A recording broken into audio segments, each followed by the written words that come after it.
వాళ్ళకి వీళ్ళకి డిఫరెన్స్ ఏంటన్నా? ఈ బాధలు ఏమొద్దు, నాకు ఒక 25,000 ఇస్తారు. ఇప్పుడు ఎలా ఉందన్న పర్సనల్ డ్రైవర్స్ కి మినిమం ఎర్నింగ్స్ అంటే మంత్లీ ఎంత ఉంటదన్న యావరేజ్ గా? స్టార్టింగ్ లో అయితే ఎలా ఉంటది? కొంచెం ఎక్స్పీరియన్స్డ్ అంటే డిపెండింగ్ ఆన్ ఎక్స్పీరియన్స్ లేకుంటే ఫ్రెషర్ దాన్ని బట్టి ఉంటుంది. మినిమం అయితే 18,000 అయితే 16 టు మినిమం 15-16 టు స్టార్టింగ్. ఇంకా 25-30 చేసుకునే వాళ్ళు కూడా ఉన్నారు. అంటే 25-30 ఎప్పుడు అంటే నేను నీ దగ్గరే ఒక 10 years కంటిన్యూగా చేస్తున్నాను. వాళ్ళ దగ్గర కంటిన్యూ అయితే వాళ్ళకి తెలిసి ఉంటుంది. సో వాళ్ళు అడ్జస్ట్ అవుతారు. ఎవ్రీథింగ్ వాళ్ళు ఇంకా తెలిసి ఉంటుంది కాబట్టి వాళ్ళు పెంచుకుంటారు.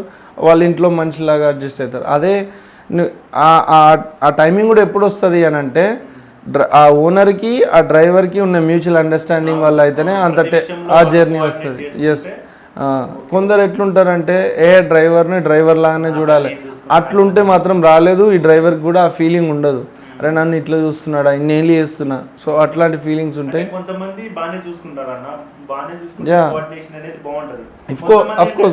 అఫ్ కోర్స్ బాగా చూసుకున్నా కూడా డ్రైవర్ని డ్రైవర్ లాగా చూసేవాళ్ళు ఉంటారు. కొందరు ఏంటంటే మన ఇంటోడు అనేలాగా. ఒకవేళ నిన్ను బాగా చూసుకొని నిన్ను అన్ని రకాలు చూసుకున్నా ఏం పనులు చెప్పినా చేసుకునే వాళ్ళు కూడా ఉన్నారు.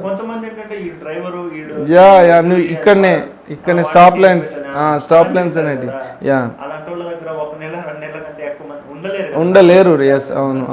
సో ఇంకొకటి అన్న, ఇప్పుడు అలా ఉంటారు కదా, హైయెస్ట్ సాలరీ అంటే ఎంత ఉంటదన్న? అంటే ఒక 50-1 lakh వరకు ఎవరికైనా ఉంటుందా? మన దగ్గర లేదు, మన దగ్గర ఎక్కడ లేదు. ఈ ఎమ్మెల్యే వాళ్ళకు కూడా లేదు.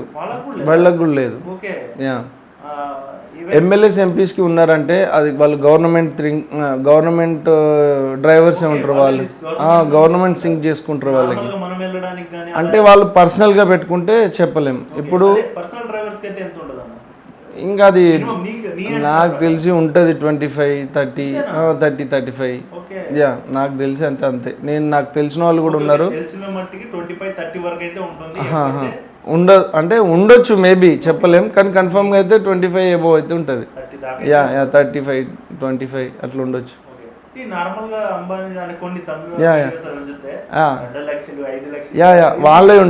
వాళ్ళే ఉంటాయి. నేను అనేది మన కామన్ పీపుల్ మనతో ఉండే ఆ రేంజ్లో చెప్తున్నా. వాళ్ళకు ఉంటాయి. ఆఫ్ కోర్స్ ఉంటాయి. వాళ్ళు అంత కేర్గా చూసుకుంటారు కదా. వాళ్ళ లైఫ్ అనేది ఏమన్నా అయితే వాళ్ళ చేతిలోనే కదా, డ్రైవర్ చేతిలోనే కదా. సో వాళ్ళు కూడా అంత సీనియారిటీ ఉంటారు. వాళ్ళకి అన్ని మంచి టాప్ ఎండ్ వెహికల్స్ ఉంటాయి. ఇంకా వాళ్ళతో కంపేర్ చేసుకోలేంలే. మన ఈ ఫీల్డ్ డ్రైవర్స్ని ఆ ఫీల్డ్ డ్రైవర్స్ని కంపేర్ చేసుకోలేం. ఇప్పుడు ఇంకొకటి అన్న, కార్ నేర్చుకునే వాళ్ళు నార్మల్ గా నేర్చుకుంటే బెటర్. ఇప్పుడు లైక్ మీరున్నారు, మీ దగ్గరకు వచ్చి నేర్చుకోవడం ఒకలా, లేకపోతే డ్రైవింగ్ స్కూల్స్ ఉంటాయి, అక్కడ నేర్చుకోవడం బెటర్ అంటారు? Of course. అండ్ నేను డ్రైవింగ్ స్కూల్స్ ఎందుకు సజెస్ట్ చేస్తా అంటే వాళ్ళు రూల్స్ అండ్ రెగ్యులేషన్స్ చెప్తారు. ఇప్పుడు నేను నా ఓన్గా నేర్చుకున్నాను అనుకోండి, తిప్పురా అంటే తిప్పేస్తాం, వెళ్ళిపోతాయి. సో ఎందుకంటే నేను ఇవి ఎందుకు సజెస్ట్ చేస్తున్నా అంటే సైన్ బోర్డ్స్, ఎక్కడ హారన్ చేయాలి, ఎక్కడ హారన్ చేయొద్దు, లెఫ్ట్ తీసుకుంటే ఏ ఇండికేటర్ వేయాలి. సో ఇవన్నీ వాళ్ళు మెన్షన్ చేస్తారు. డ్రైవింగ్ అందరు చేయగలుగుతారు. ఒక 1 month 2 months కష్టపడితే ఎవరైనా చేయగలుగుతారు. సో ఈ సైన్ బోర్డ్స్ ఏంది, ఇప్పుడు ఒక సర్కిల్ వస్తుంది, మనం యూటర్న్ తిరగాలి. మనం ఈ సర్కిల్ ఉంటే ఇట్లా వెళ్ళి ఇట్లా తిరిగి రావాలి. కానీ యాక్చువల్గా మనం ఇక్కడే తిరుగుతాం. That is the wrong. ఏమన్నా ఇన్సిడెంట్ అయినా కూడా, సీసీ ఫుటేజ్ ఏదైనా కేసు అయినా కూడా that is the wrong U turn. అది నీ తప్పే అది. సో ఇట్లాంటి మెయిన్ ఏం కాకపోతే ఓకే, యాక్సిడెంట్లు ఏం కాకపోతే నీ దారిలో నువ్వు వెళ్ళిపోతావు, ఏదైనా అయితేనే ఇష్యూ. సో ఈ రూల్స్ అండ్ రెగ్యులేషన్స్ మెయిన్ కావాల్సింది. అసలు డ్రైవర్స్ కు ఉండాల్సిన క్వాలిఫికేషన్స్ ఒక 4 అంటే ఏం చెప్తారు? క్వాలిఫికేషన్ ఫస్ట్ నేను చెప్పేది ఏంటంటే ఈ రూల్స్ పాటించాలి. మెయిన్ థింగ్ అది. నువ్వు జస్ట్ ఓకే అంటే పికప్ చేస్తున్నావు, డ్రాప్ చేస్తున్నావు అంటే సైడ్కి వైట్ లైన్ లోపల ఆపేసుకోవచ్చు, ఎక్కించుకోవచ్చు. పబ్లిక్లో ఎక్కువ డిస్టర్బెన్స్ అవుతుంది అంటే మూవ్ అయిపోవాలి. పికప్ ఇప్పుడు మన రోడ్స్కి ఈ ట్రాఫిక్కి ఓకే, పికప్ డ్రాప్ ఓకే. నువ్వు కారు పార్క్ చేసి వెళ్ళిపోద్దు రోడ్ల పైన, వాట్ ఎవర్ కార్ కానీ ఏదైనా కానీ. పబ్లిక్ డిస్టర్బెన్స్, న్యూసెన్స్ కలిగొద్దు. అండ్ ఇంకోటి రూల్స్ మెయిన్, డ్రైవర్ కావాల్సింది రూల్స్. ఇంకోటి నిద్ర మెయిన్ ఇంపార్టెంట్. మంచి నిద్ర ఉండాలి. లేదు కారు కొన్నా నేను సంపాదిస్తా, నిద్ర ఏం చూసుకోకపోతే నువ్వు మంచిగానే నడుపుతావు. నిద్రలు నీకు తెలియకుండా నువ్వు నిద్రపోతావు. అట్లా నేను చాలాసార్లు నేను ఎంత మంచిగా ఫ్రెష్గా నిద్రపోయినా కూడా ఎయిర్పోర్ట్ పోతుంటే కళ్ళు ఇట్లా వచ్చేస్తాయి, అది తెలియదు నీకు, అర్థం కాదు. నిద్రమత్తులో డైరెక్ట్ ఒక్క సెకండ్ చాలు కదా. అంతే, సెకండ్లో అయిపోతుంది.